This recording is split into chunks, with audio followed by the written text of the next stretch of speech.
अस्सलाम वालेकुम students. Kingdom Animalia part 4 phylum Mollusca से शुरू करते हैं। सेकंड लार्जेस्ट फाइलम है, 50,000 स्पीशीज हैं। आर्थ्रोपोडा के बाद यही आता है। इसके सॉफ्ट बॉडीज हैं जो कि इनका लिटरल मीनिंग भी है। इनमें सेगमेंटेशंस नहीं होती, ट्रिप्लोब्लास्टिक हैं, बायलेटरल हैं, सिलोमेट्स हैं।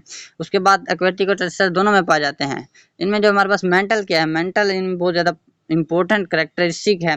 मेंटल क्या है, ग्लैंडुलर एपिथेलियल लेयर है जो क्या करती है, शेल और को सिक्रीट करती है और रेस्पिरेशन में हेल्प करती है। मेंटल का फंक्शन याद रखें, शेल को सिक्रीट मेंटल करती है और रेस्पिरेशन में भी हेल्प देती है। ट्यूब लाइक डाइजेस्टिव सिस्टम इनमें मौजूद होता है। एक्सक्रीटरी स्ट्रक्चर्स पेयर नेफ्रिडिया होते हैं। Well developed respiratory system, muscular system और नर्वस सिस्टम भी कह सकते हैं, वेल डेवलप्ड होता है। इसमें हेड, विसरा और फुट होते हैं, 3 रीजन होते हैं। 3 पेयर होते हैं गैंग्लियन के हर हिस्से में, एक हमारे पास पेयर होता है। बात करें तो हेड में जो होता है सेरिब्रल गैंग्लियन होता है। फुट में या जो हमारे पास फीट आ जाते हैं उनमें हमारे पास पैडल गैंग्लियन होता है और विसरल गैंग्लियन होता है विसरा में, या हम ट्रंक भी उसे कह सकते हैं। इनमें नर्वस सिस्टम भी वेल डेवलप्ड होता है। सिफेलोपोडा की बात करें तो इसमें क्लोज्ड, जबकि जो इसकी दूसरी ब्रांचेज हैं, जो दूसरी क्लासेस हैं हमारे पास मोलस्का की, उनमें हमारे पास ओपन सर्कुलेटरी सिस्टम होता है। लेकिन सिफेलोपोडा एडवांस है, उसमें क्लोज सर्कुलेटरी सिस्टम होता है। हीमोसियानिन इसकी बेसिक कैरेक्टरिस्टिक है मोलस्का की, जो कि ब्लू कलर पिगमेंट है और ये ब्लड को ब्लू कलर का बना देता है। उसके बाद बात करें ट्रोकोफोर लार्वा इनमें मौजूद होता है। सेक्सी सेपरेट होती हैं। रेडुला एक रेस्पिंग टंग है हेड में और वो मौजूद होती है, ये भी इनकी कैरेक्टरिस्टिक है। सीलम को 2 सेनाइसिस या ब्लड स्पेस में डिवाइड किया जाता है। इसकी 6 क्लासेस हैं, लेकिन हम 3 डिस्कस करते हैं। ऑक्टोपस का ब्रेन हमारे पास साइड में बुक में लिखा हुआ है कि एक्सेप्शनली लार्ज होता है और कम्प्लेक्स होता है और इसे ऑक्टोपस चीज़ों को लर्न भी कर सकता है। इसमें टेंटेकल, अब जेंट स्क्वाड की एग्जांपल करें तो इनमें जो हमारे पास लार्जेस्ट वर्टेब्रे इनवर्टेब्रे आते हैं जेंट स्क्वाड, तो वो 15 मीटर लॉन्ग है हमारे पास टेंटेकल्स को अगर इंक्लूड किया जाए। क्लासेस की बात करें तो गैस्ट्रोपोडा एसिमेट्री होती है, कॉलिया शेल एसिमेट्रिकल होते हैं हमारे पास। और इसमें हमारे पास स्नेल, हेलिक्स जिसे हम गार्डन स्नेल भी कहते हैं। प्लेकोपोडा की बात करें तो इसमें हमारे पास बाइवल्विया आ जाता है, इसको बाइवल्विया भी कहते हैं। इसमें 2 पीसेस ऑफ शेल्स होते हैं, इसलिए बाइवल्विया कहते हैं, बाई मीन 2। उसके बाद बात करें तो इसकी बायलेटरल सिमेट्री होती है, एक्वाटिक होते हैं, respire by plate like gills से स्पायर करते हैं। एग्जांपल मैनोडोंटा जिसे फ्रेश वाटर मसल कहते हैं, माइटलस जिसे मराइन मसल कहते हैं और ओस्ट्रिया जिसे ऑयस्टर कहते हैं। सिफेलोपोडा की बात करें तो इसमें शेल एब्सेंट होता है, ये रिड्यूस होता है। फुट्स मॉडिफाइड होते हैं, फ्लैटन बॉडी होती है, लिगो सीपिया जिसे कटल फिश कहते हैं एंड ऑक्टोपस।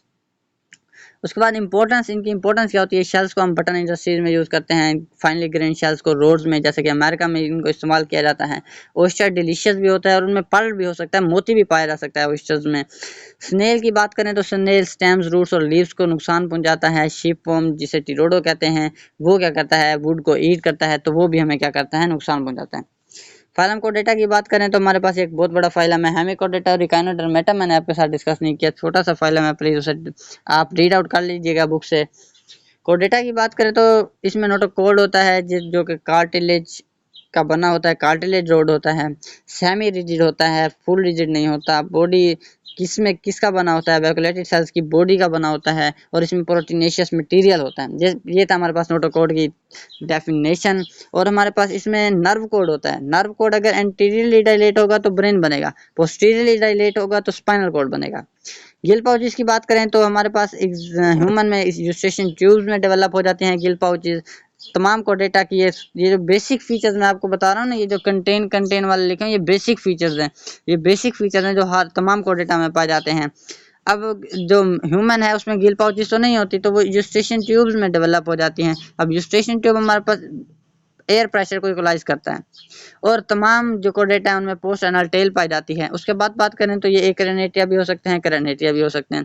एकरेनेटिया है तो विदाउट स्कल है, करनेटिया है तो क्रैनियम या स्कल के साथ हैं। एमनियोर्स की बात करें तो उनमें एमनियोन लेयर होती है, जैसे कि हमारे पास रेप्टाइल्स, बर्ड्स और मैमल्स हैं। एन एमनियोर्स की बात करें तो उनमें एमनाइन लेयर नहीं होती, जैसे कि फिशेज और एम्फिबियंस हैं। उसके बाद बात करें कोडेटा रिजेंबल्स इकाइनोडर्मेटा एंड हेमिकोडेटा। इनकी कोडेटा की इकाइनोडर्मेटा और हेमिकोडेटा के साथ इन्फिनिटी है, यूं समझिए कि हम उनका रिलेशनशिप है। ये भी कह सकते हैं कि इकाइनोडर्मेटा और हेमिकोडेटा की कोडेटा के साथ रिलेशनशिप है, एफिनिटी है। उसके बाद ये डिवीजन आ जाती है एकरेनेटिया की, उसमें यूरोकोडेटा और हमारे पास सिफेलोकोडेटा। यूरोकोडेटा। यूरोकोडेटा की बात करें तो उन्हें टूनिकेट्स कहते हैं क्योंकि उनमें टूनिक लेयर होती है और इनके अंदर नोटोकॉर्ड और नर्व कॉर्ड सिर्फ फ्री स्विमिंग लार्वा स्टेज के दरमियान होता है, होल लाइफ नहीं होता, जबकि सिफेलोकोडेटा में नोटोकॉर्ड और nerve cord whole life present होता है। सिफेलोकोडेटा को ब्रांचियोस्टोमा भी कहते हैं। एग्जाम इसकी अडल्ट जो होते हैं ससाइल होते हैं यूरोकोडेटा के, और हमारे पास जो इसकी डिवीजन में उसके आगे डिवीजन होती है उसमें एसिडेसिया, लार्वेसिया और थाइलेसिया। एसिडेसिया की बात करें तो एसिडियन और लार्वेसिया की बात करें तो ओकिप्लूरा और थाइलेसिया की बात करें तो साल्पा। ये 3 एग्जांपल आ जाती हैं 3 इसकी क्लासेस की यूरोकोडेटा की। सिफेलोकोडेटा जिसे हम ब्रांचियोस्टोमा भी कहते हैं, लेप्टोकार्डी भी कहते हैं, उसके एग्जांपल में एम्फियक्स आ जाता है। करेनेटिया की बात करें तो करेनेटिया में 2 हमारे पास क्लासेस आती हैं, एक फिशिस की और हमारे पास एक टेट्रापोडा।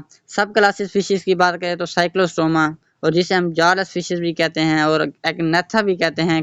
कॉन्ड्रोकाइथिस जो हमारे पास आ जाती हैं कार्टिलेजिनियस फिशेज और ओस्टियोकाइथिस जो हमारे पास बोनी फिशेज आ जाती हैं। टेट्रापोडा की बात करें तो उसमें हमारे पास मैमल्स, बर्ड्स जिसे एव्स कहते हैं, एम्फीबियंस और रेप्टाइल्स आ जाते हैं। साइक्लोस्टोमा पर आते हैं। साइक्लोस्टोमा हमारे पास एग्नेथा भी जिसे कहते हैं, जालस फिशेज हैं, लॉन्ग ईल लाइक बॉडी होती है, स्केल्स नहीं होते, पेड अपेंडेजेस होते हैं, वेंट्रल माउथ होता है, माउथ वेंट्रल होता है, कार्टिलेजिनियस स्केलेटन होता है, 6 to 14 पेयर्स ऑफ गिल्स होते हैं, 2 चैम्बर्ड हर्ट होता है जिसमें एक ऑरिकल होता है, सेपरेट सेक्सेस होती हैं। अगर सेपरेट सेक्सेस होंगी तो उसकी एग्जांपल लैम्प्रेज है। अगर हर्माफ्रोडाइट इट मींस के सेम दोनों सेक्सेस सेम बॉडी में होंगी तो हैग फिश उसकी एग्जांपल आ जाती है। स्टमक नहीं होता इनमें। एक्सटर्नल फर्टिलाइजेशन होती है और लार्वल स्टेज लॉन्ग होती है जैसे कि लैम्प्रेज में है, और इसकी एग्जांपल लैम्प्रेज और हैग फिश आपको बता दी है। उसके बाद हमारे पास फ्रॉग्स की बात करें तो उनमें गिल पाउचेस फंक्शनल होता है सम पीरियड के लिए, लेकिन एम्फियक्स और फिशेज में हमारे पास whole life throughout the whole life functional होते हैं। फिशेज एक्वेटिक होते हैं, टेट्रापोड लैंड ड्वेलिंग होते हैं। ये थोड़ा सा था बेसिक। अब कार्टिलेजिनियस फिशेज की बात करते हैं। कार्टिलेजिनियस फिशेज हमारे पास स्ट्रीमलाइन बॉडी होती है, कार्टिलेजिनियस स्केलेटन होता है, वेंट्रल माउथ होता है, स्विम ब्लैडर नहीं होता, प्लेकॉइड स्केल्स इनकी कैरेक्टरिस्टिक्स हैं जो बहुत ज़्यादा बार पूछी जाती हैं। नेक गिल्स होता है, जे शेप स्टमक होता है, 5 to 7 पेयर्स ऑफ गिल्स होते हैं। शार्क क्या करती हैं, फिशेस को ईट करती हैं। लिवर ऑयल जो शार्क का होता है वो हमें विटामिन ए और डी देता है। ये ओविपेरस पैरस भी होती हैं और विविपेरस भी होती हैं। वेल्स के अगर एक्सक्लूड कर दिया है तो जो शार्क जो है लार्जेस्ट वर्टेब्रा हैं, लेंथ जिनकी 30 to 50 मीटर है, यानी कि इसे कह सकते हैं कि सेकंड लार्जेस्ट जो हमारे पास वर्टेब्रा हैं वो हमारे पास शार्क्स आते हैं। शार्क की स्किन जो होती है एज ए लेदर यूज होती है। इलेक्ट्रिक रेज भी हमारे पास कार्टिलेजिनस फिशेज में एग्जांपल आती है जो इलेक्ट्रिक फील्ड प्रोड्यूस करके अपने जो प्रे होता है उसे पैरालाइज करती है। स्टिंग रेज हमारे पास इनमें विप लाइक टेल होती है और शार्प स्पाइंस मौजूद होती हैं। और इसी के साथ ही हमारा पार्ट 4 था जो कार्टिलेजिनस फिशेज तक आता था। प्लीज़ आप कैनेडर मेटा और हेमिकोडेटा को खुद बुक से रीड कर लीजिएगा और अभी के लिए अल्लाह हाफिज़। नेक्स्ट पार्ट 5 के साथ मिलूंगा।